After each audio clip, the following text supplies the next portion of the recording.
वर्षा शिवाजीराव जोंधळे, शिवाजीराव जोंधळ्यांची दुसरी पत्नीची मुलगी.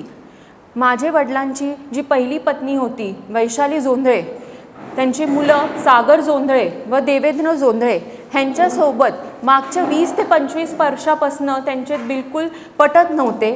त्यांच्यामध्ये खूप वाद होते. 2000 जेव्हा माझा जन्म झाला 1992मध्ये, तेव्हापासून माझे बाबा माझ्यासोबत राहत आहे. माझे बाबा जेव्हा 2006मध्ये त्यांचे जे SS जोंधळे कॉलेज पॉलिटेक्निक इथे आहे तिथे बसून ते कर्मचाऱ्यांची बदल्या करत होते, तेव्हा त्या तिघांनाही माझ्या बाबांचा खूप राग आला. माझ्या बाबांना त्यांनी बाहेर खेचत आणलं व सगळ्या कर्मचाऱ्यांसमोर त्यांना लाथाबुक्क्यांनी खूप मारलं. त्यावेळेसच माझ्या बाबांनी ठरवलं की असे मुलांसोबत मला राहायचंच नाही आहे जे स्वतःच्या बाबाला एवढं लाथाबुक्क्यांनी सगळ्यांसमोर मारतायत.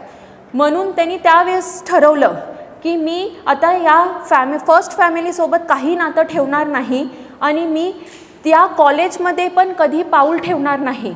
म्हणून 2006पासून माझ्या बाबांनी त्या कॅम्पसमध्ये कधीही पाऊल ठेवलं नाही. माझ्या बाबांनी त्यावेळेस ठरवलं की मी आता एक नवीन संस्था स्थापन करणार आहे, म्हणजे विघ्नहर्ता ट्रस्ट. विघ्नहर्ता ट्रस्ट त्यांनी स्थापना केली आणि हे जेवढे कॉलेजेस आहेत ते विघ्नहर्ता ट्रस्टच्या आतमध्ये आहेत. विघ्नहर्ता ट्रस्टमध्ये जेव्हा हे कॉलेजची डेव्हलपमेंट केली ती माझ्या बाबा आणि माझ्या आईने मिळून केली. माझी आई IIT रुडकीमधनं शिकलेली आहे. माझे बाबा जेव्हा हे सगळं कामं करत होते तेव्हा त्यांच्या मुलांनी त्यांच्यावरती खोटे फायरिंगची केस, खोटी बलात्काराची केस, खोटी बाललैंगिक केस ह्या सगळ्या केसेस केल्या आणि त्यांना खूप मानसिक त्रास दिला. त्याच्यातनंही माझ्या बाबांना निर्दोष मुक्त झालेली आहे. त्याचेही आपल्याकडे पुरावे आहेत.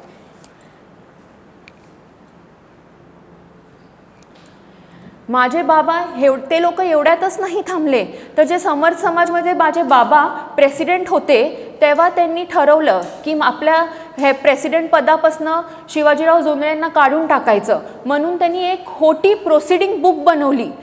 ट्रस्टची खोटी प्रोसिडिंग बुक बनवून त्यांनी ती चॅरिटीला सबमिट केली. जेव्हा माझ्या बाबांना या गोष्टीचं माहीत पडलं त्यांना खूप राग आला या गोष्टीचा, की म्हणून त्यांनी लगेच हायकोर्टात धाव घेतली आणि हायकोर्टातनं धाव घेता हायकोर्टाने CID मार्फत त्याची चौकशी व्हावी म्हणून असा आदेश दिला.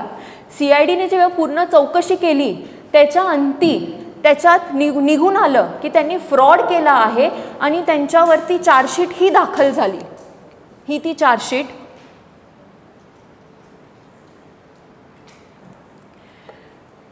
ते लोक बाबांना म्हणजे एवढा त्रास दिला त्यांनी माझे बाबा हयात असतापर्यंत. त्यांच्यावरती 50 ते अधिक सिव्हिल आणि क्रिमिनल खोट्या केसेस माझ्या बाबांवरती टाकलेले होते त्या लोकांनी.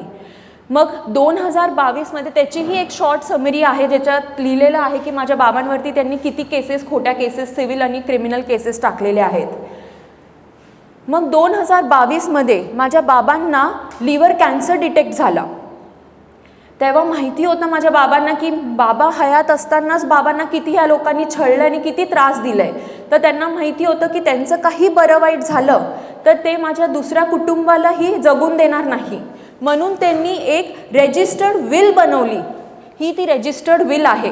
त्यातही तुम्ही बघतील आतमध्ये तर माझ्या बाबांनी 80% ऑफ प्रॉपर्टीज ही त्यांनाच दिलेली आहे, फर्स्ट फॅमिलीलाच दिलेली आहे त्याच्यामध्ये. मग बाबा लिव्हर कॅन्सरचा आजार त्यांचा वाढत गेल्यानंतर शेवटी 19 एप्रिल 2024 रोजी त्यांना ग्लोबल हॉस्पिटल परेल इथे ॲडमिट करावं लागलं या आजारामुळे. जेव्हा ते ॲडमिट होते 18 एप्रिल, 18 पण नाही बोलू शकत, आम्हाला 17पासून खूप हॅरॅसमेंट चालू केली त्यांच्याकडनं. पण 18 एप्रिलला तर त्यांनी आम्हाला फोन करून धमकवलं. फर्स्ट फॅमिलीने सागर जोंधळे आणि अनुप डोंगरे म्हणून त्यांनी मला धमकवलं की जे बाबाचेकडे समर्थ समाजी ट्रस्ट आहे त्याचे जे गाड्या आहेत आणि जे त्यांचे प्रोसिडिंग बुक आहे ते आम्हाला आत्ताच्या आत्ता आणून दे, नाहीतर आम्ही तुझ्या आणि तुझ्या फॅमिलीवरती FIR करू आणि तुम्हाला जेलमध्ये टाकू. तेव्हा मी ऑलरेडी खूप घाबरलेली होती कारण माझे बाबा व्हेंटिलेटरवरती होते आणि माझं तेव्हा 6 महिन्याचा बाळ होता. मी एक नर्सिंग मदर होती त्या सिच्युएशनला. तेव्हा माझ्या बाबांना एवढं मला टेन्शन असूनही मी रात्री 1 वाजता विष्णुनगर पोलीस स्टेशनच्या बाहेर जाऊन त्यांना त्यांच्या गाड्या आणि त्यांना त्यांच्या प्रोसिडिंग बुक सबमिट केलं. तुम्ही जसे या फोटोमध्ये बघतायत की विष्णुनगर पोलीस स्टेशनच्या आत सागर जोंधळे उभा आहे आणि मी सगळी बाहेर उभं राहून त्यांना त्यांच्या गाड्या आणि प्रोसिडिंग बुक देते. आणि मी त्यांना विनंतीही केली होती की जोपर्यंत माझे बाबा हयात आहे आणि ते बाबांच्या कस्टडीमधले डॉक्युमेंट्स आहे आणि गाड्या आहेत, जर माझ्या बाबांचा काही बरं वाईट झाला तर मी नक्कीच देईन तुम्हाला तुमच्या गोष्टी. पण त्यांनी ते ऐकलं नाही. आम्हाला खूप फोन करून करून धमकवल्या की तू आणून दे नाहीतर आम्ही तुझ्यावरती FIR करतो, आणून दे नाहीतर मी तुझ्यावरती FIR करतो. मी एवढी घाबरलेली होती की शेवटी मी 1 वाजता जाऊन दिलं. विष्णुनगर पोलीस स्टेशनचे लोकही ते बघत होते पण कोणीही ऑब्जेक्शन घेतला नाही की तुम्ही रात्री 1 वाजता एका मुलीला बोलवता आहेत आणि तुमच्या पोलीस स्टेशनच्या बाहेर हे सगळं कामं चालू आहेत, जबकी सागर जोंधळे हा पोलीस स्टेशनच्या आतच उभा होता. तर तेव्हा या सगळ्या गोष्टी मला बिलकुल पटले नाहीत. त्याची आमच्याकडे कॉल रेकॉर्डिंगही आहे, तेही तुम्ही ऐकू शकतात. FIR करून टाका. काय माहिती काय FIR केला ना मॅडम न उगाच ते कोर्टात पळत राहायला लागेल. जामीन घ्या, बेल घ्या, हे करा ते करा, आपल्याला धावपळ परत वाढणार आहे. मी काय म्हणतो दादा, हा नंतर 19 एप्रिल 2024ला माझे बाबा शेवटी रात्री त्यांचा निधन झाला. तेव्हा त्यांना अग्नीही दिली नव्हती माझ्या बाबांना. त्या लोकांनी आमची जी ट्रस्टची माळशेज घाटमध्ये जागा आहे तिथेही जो आमचा केअरटेकर होता त्यालाही त्यांनी फोन करून धमकवलं की ती जागा सोड नाहीतर आम्ही माझे माणसं पाठवतो आहे, त्यांना ती जागेची तावीज देऊन टाक आणि ती जागा सोडून दे. अग्नीही नव्हती दिली माझ्या बाबांना त्यावेळेस. त्याची पण आमच्याकडे रेकॉर्डिंग आहे. कोण बोलतोय? नाना बोलतोय. ऐक नाना पप्पांची केस एकदम हे झालेली आहे. थोड्या वेळाने म्हणजे फार आता म्हणजे आमच्या सगळ्या अंत्यविधीच्या वगैरे तयारी सुरू झालेल्या आहेत. तर एक तर खाली टाळे लाव, तू बस तिथं. तुला असं वाटत असेल बाबा माझ्या पुरीला प्रॉब्लेम करतील, तुला गावाला जायचंय सोडून तर गावाला जा सोडून, पण मी माझे काही माणसं पाठवतो ते तिकडे थांबतील आणि टाळं बदलून घेतील. ही सिच्युएशन तेव्हा होती माझ्या बाबांना जेव्हा अग्नीही दिलं नव्हतं. आपण सगळे तेव्हा टेन्शनमध्ये असतो की आपल्या बाबांचं काहीतरी झालेलं आहे आणि हे लोक तेव्हा प्रॉपर्टीवरती कब्जा करण्याच्या तयारीत होत्या सगळ्या. त्याच्यानंतर जेव्हा 1-2 दिवसानंतर त्यांनी परत जी बाबांची माझ्या बाबांच्या आणि माझ्या ताब्यातली जी कल्याणमधली जागा होती चिकनगर इथे, तिथेही अनूप डोंगरे आणि काही पोलिसांच्या सहाय्याने तिथेही कब्जा केला आणि तीही जागा घेऊन टाकली त्यांनी. त्याच्यानंतरही त्यांना चेन नाही भेटला म्हणून मला कॉल केला त्यांनी परत की ते तुझ्या बाबांच्याकडे तुझे पर्सनल बिलॉंगिंग्स आहेत. पर्सनल बिलॉंगिंग्स म्हणजे माझ्या बाबांचे घड्याळ, बाबांचे फोन, बाबांच्या अंगठ्या, ते आम्हाला देऊन टाक नाहीतर आम्ही परत तुझ्यावर FIR करतो. आणि तेव्हा अनूप डोंगरेंनी मला एक स्टेटमेंट दिला की सगळे IAS IPS लॉबी आणि सगळे पॉलिटिशियन्स हे माझ्या खिशात आहेत आणि माझे सगळ्यांसोबत खूप चांगले संबंध आहे. तू कुठेही जा, तू काही कर, तुझं एकही स्टेटमेंट ते घेणार नाही आणि तुला कोणीही एंटरटेन करणार नाही आहे, तुझी तक्रारही कोणी घेणार नाही आहे. तेव्हा मी खूप घाबरलेली होती. मग मी जेव्हा माझ्या घरात हे विषय सांगितला, माझ्या घरातल्यांनी सांगितलं की नको, आपल्याला काही गोष्टी द्यायच्या नाही आहेत ह्याच्यावरती. आणि मी पण ठरवलं की मी आता कुठलीही गोष्ट देणार नाही, कारण मी पण त्यांची एक लिगल हायर आणि मी पण त्यांची मुलगी आहे. मग त्यांनी अनूप डोंगरेंनी परत माझ्या भावाला संध्याकाळी फोन केलं आणि त्यालाही धमकवलं की आमचे पर्सनल बिलॉंगिंग्स दे नाहीतर आम्ही तुमच्यावरती FIR करतो. ही त्याची रेकॉर्डिंग. ठीक आहे. आम्हाला पण पर्सनल बिलॉंगिंग साठी उद्या FIR करावी लागेल. करा ना. नंतर तुम्ही सांगत बसा तर करा. आणि कल्याणच्या ब्लॉकचं पण पोझिशन काय नाहीये आणि किती पण पोलिसांना फोन लाव, कोणालाही लाव. ठीक आहे. हो. ते लोकांनी जे माळशेज घाटात परत आमची जी जागा आहे ट्रस्टची जागा, तिथे आमचे जे केअरटेकर राहत आहेत तिकडे देवेंद्र जोंधळे व त्यांचे काही साथी शस्त्र घेऊन गेले आणि तिथेही त्यांनी मारहाण केली लोकांना ती जागा फक्त घेण्यासाठी. तेव्हा तिकडे जे कर्मचारी होते त्यांनी त्याच्यावरती खूप ऑब्जेक्शन घेतलं आणि त्यांना ती जागा घेऊन दिली नाही. मारहाण खूप झाली त्यांच्यामध्ये.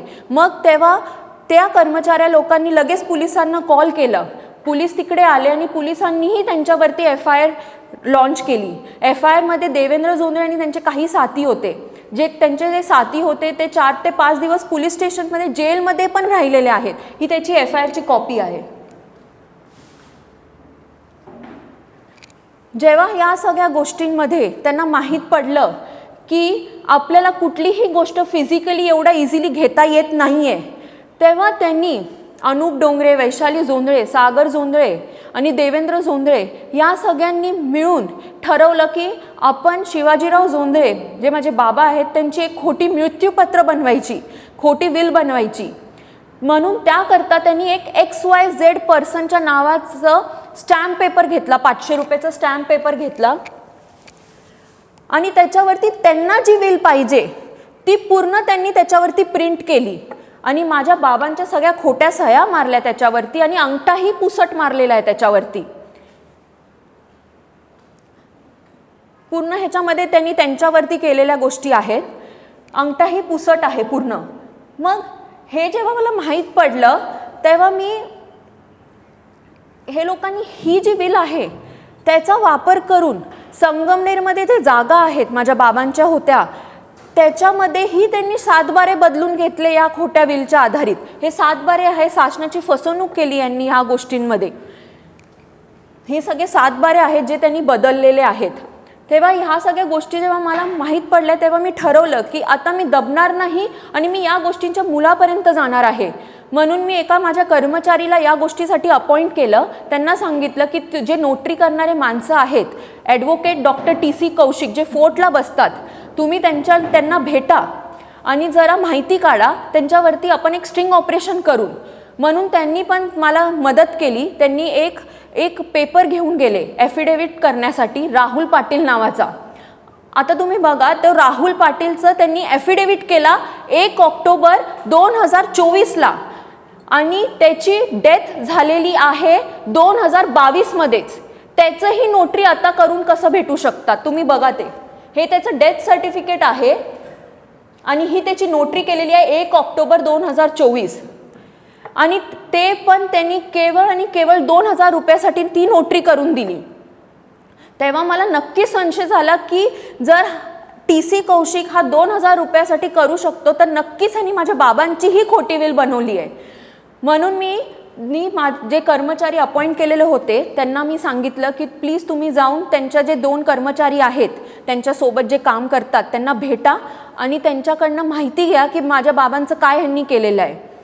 जेव्हा त्यांच्यासोबत त्यांनी खूप वेळ भेटून त्यांच्याकडनं विचारपूस केली तेव्हा माहीत पडलं की माझे बाबा आणि दोन्ही विटनेस त्या ठिकाणी फोर्टच्या ठिकाणी गेले नव्हते. त्यांनी तिथे नोटरीही केली नव्हती.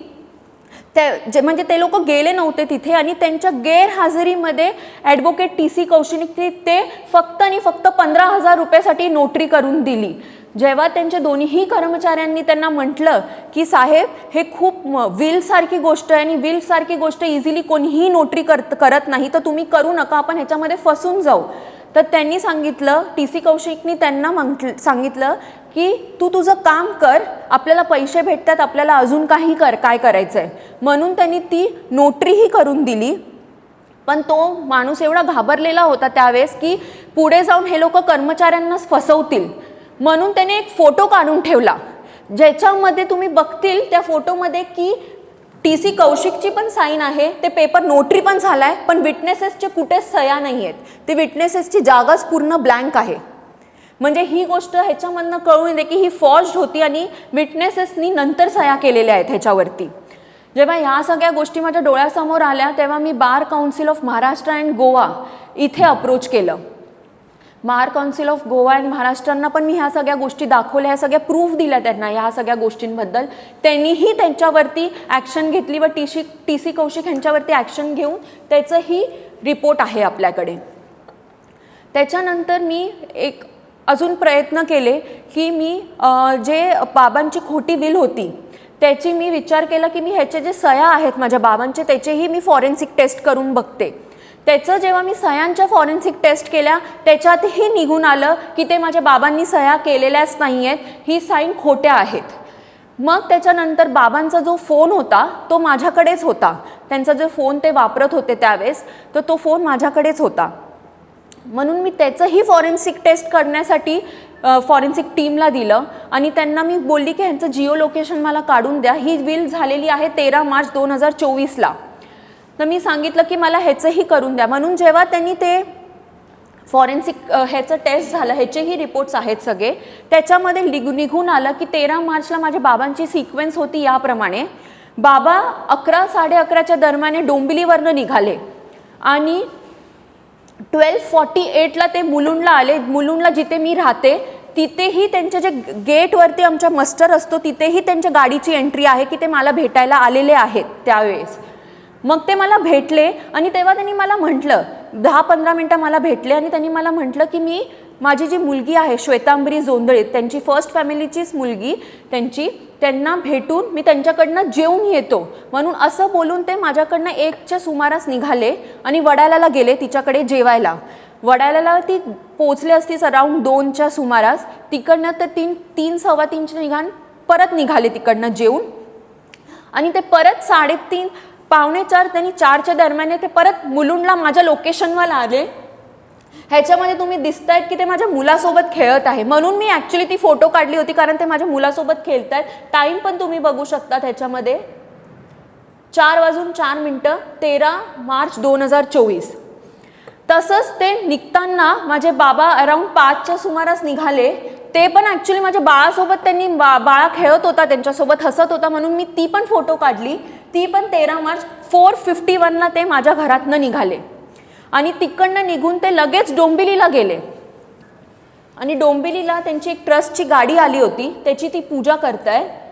ती पण 6:19 13 मार्च 2024.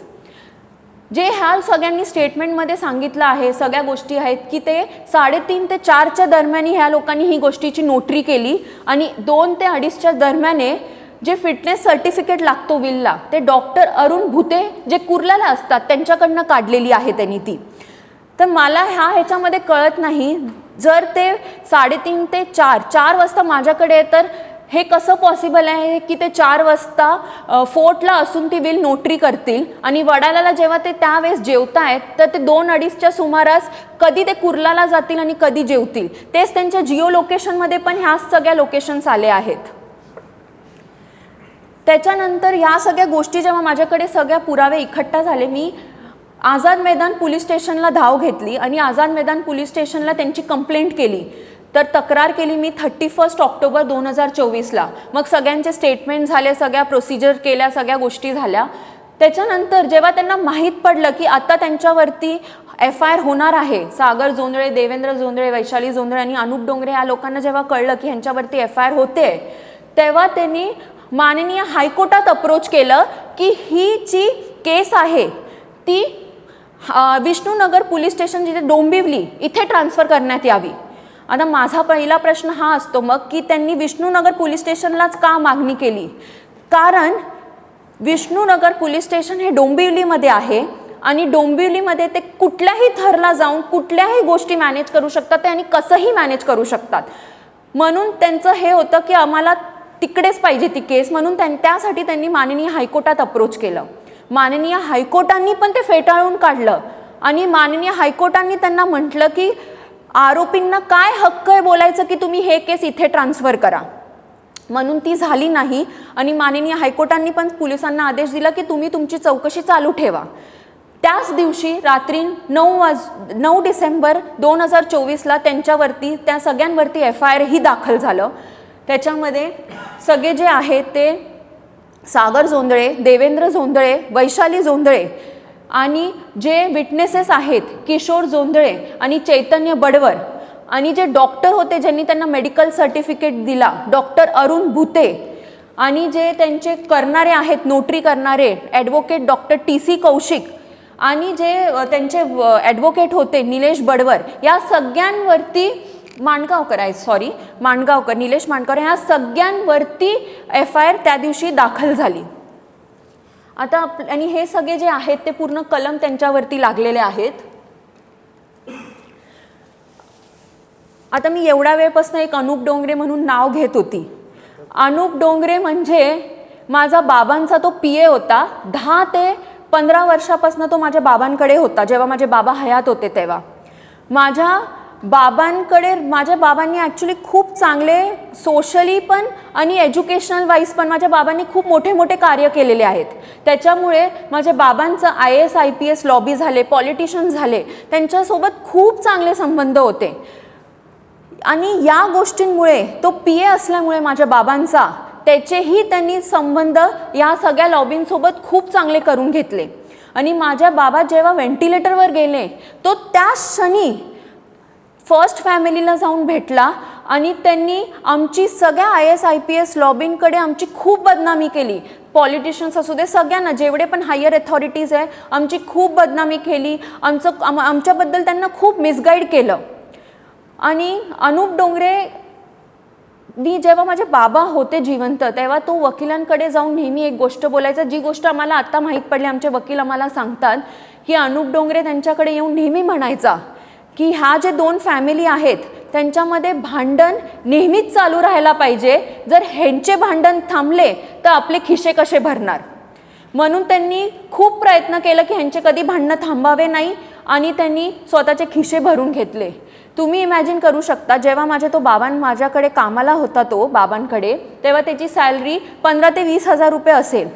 तो वर्षातले 4 फॉरेन ट्रिप करायचा त्यावेळेस. आणि त्यांनी डोंबिवलीत ही 2-3 घरं घेतलेले आहेत. त्याला जुन्नरमध्येही त्याने एक मोठा बंगला बांधून घेतला आहे. या सगळ्या गोष्टी एवढ्याशा सॅलरीमध्ये पॉसिबल नाही आहे. म्हणजे ह्याच्यातनंच कळून येतं की त्यांनी काय केलं आणि काय नाही केलं आहे. आत्ता पण तो तीच गोष्ट करतोय. त्यांच्याकडे जाऊन त्यांनाही मिसगाईड करतो. उलटा ह्या गोष्टी मी तर बोलेल वैशाली जोंधळे, सागर जोंधळे आणि देवेंद्र जोंधळे यांना कळावी की तो त्यांचा पण वापर करतोय, त्यांना मिसगाईड करतोय आणि फक्त स्वतःचे खिसे भरून घेतोय. तो त्याचा उद्देशच तो आहे. त्याच्यासाठीच तो आतापर्यंत हे करतोय. माझ्या बाबांच्या 2 मुली आहेत, वैष्णवी गायकवाड आणि श्वेतांबरी जोंधळे. माझ्या बाबांचा ना पहिल्यापासून मुलींमध्ये खूप जीव होता. म्हणून या विलमध्ये पण ते बेनिफिशरी आहे. पण माझ्या बाबांच्या म्हणण्याप्रमाणे आणि माझ्या बाबांनी कधीही मुलींना या गोष्टींमध्ये पुढे येऊन दिलं नाही. उलटा मी तर बोलेल त्यांनी स्वतःहून मलाही, माझे बाबा हयात असतानाही मला कधी पोलीस स्टेशनमध्ये पायऱ्या चढून दिलं नाही त्यांनी. तर त्यांनी म्हणजे माझ्या बाबांनी कधी त्यांना नाही केलं, म्हणून आम्हीही त्यांना या FIR मध्ये त्यांनाही खेचलं नाही. आम्हीही त्या दोघी मुलींना बाजू ठेवलंय. पण हे आम्हीच नाही बोलत, त्यांची जी वैष्णवी गायकवाड ती मोठी मुलगी आहे, तिचं पण म्हणणं हेच होतं. जेव्हा ती माझ्या बाबांशी बोलायची फोनवरती तर तेव्हा तिला सागर जोंधळे ही नेहमी धमकी द्यायचा. आणि ह्याचीही रेकॉर्डिंग माझ्या बाबांच्या फोनमध्ये होती, जे तुम्ही आता ऐकू शकता. ती स्वतः बाबांशी बोलते तिच्या. तुम्हाला माहित नाहीये त्याचं प्लॅनिंग फार भलतंच वेगळं. तो बोलतो पण की म्हणे पप्पांना जाऊ दे, पप्पांना गेलं ना की सगळ्यांना पार मारून टाकायची पाळी आली ना तरी मारून टाकायचं. म्हणजे कोणाला आता कळलं, तुम्हाला इनडायरेक्ट तुम्ही समजून जा कोणाला मारून टाकायचं ते.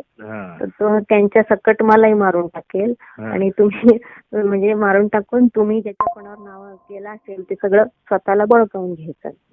असं कसं काय घेतील बळकावून? लागलं काय म्हणा तुला? आणि तुला लाज वाटते का म्हणा पप्पा गेले तर तुला काही तुझ्या हिमतीवर तू पैसे कमव ना म्हणा. सकाराम माहिती जोंधळ्यांनी जे काही कमवलं, त्यांचं कसं आहे प्लॅनिंग की जोपर्यंत तुम्ही आहात ना तोपर्यंत ह्या केसेस अशाच चालू ठेवायच्या. काय फरक पडत नाही म्हणे. आता आम्हाला सवय झाली केसेसची. या केसेस अशाच प्रोलॉंग करत राहायच्या, याचा निकाल कधीच लावायचा नाही. आणि मग तुम्ही हे झाले की मग सगळं हे करायचं. काय पोरग आहे साला. म्हणजे त्यांनाही माहिती होतं की हे लोक काही सोडणारे नाही आहेत कुठल्याही गोष्टीमध्ये. म्हणून तुमच्यातर्फे मला एवढं सांगायचं आहे की मला हात जोडून माझी विनंती आहे, महाराष्ट्राचे मुख्यमंत्री पहिले तर देवेंद्र फडणवीस साहेब, उपमुख्यमंत्री शिंदे साहेब, अजितदादा, या सगळ्यांना की मी तुमची एक लाडकी बहीण आहे. माझे बाबा गेल्यानंतर माझ्यावरती खूप त्रास झाला आहे. म्हणून मला तुम्ही या सगळ्या गोष्टींपासून रक्षा करा माझी, आणि मला या गोष्टींमधनं न्याय द्या. माझी DIG मॅडम रश्मी शुक्ला यांच्याकडेही विनंती आहे की म्हणजे हे लोक या थरापर्यंत पण जाऊ शकतात जर त्यांनी माझ्या बाबांवरतीच एवढ्या खोट्या केसेस केलेत. आणि अनुप डोंगरे नेहमीच हा एक स्टेटमेंट बोलत राहतो की IAS IPS लॉबी आणि पॉलिटिशियन्स माझ्या खिशात आहेत, तू कुठेही जा, कुठेही तक्रार कर, तुझं काही होणार नाही आहे. तर हे लोक आणि ते बोलतायत की मारून टाकतील, असे धमक्याही देत आहेत, तर ते मला आणि माझ्या कुटुंबाला मारायला किंवा काही गोष्टी काही करायला मागे पडणार नाही. म्हणून मला सगळ्यांकडे हीच विनंती आहे की माझी रक्षा करा आणि आम्हाला माझ्या व माझ्या कुटुंबाची रक्षा करा आणि आम्हाला न्याय द्या. धन्यवाद.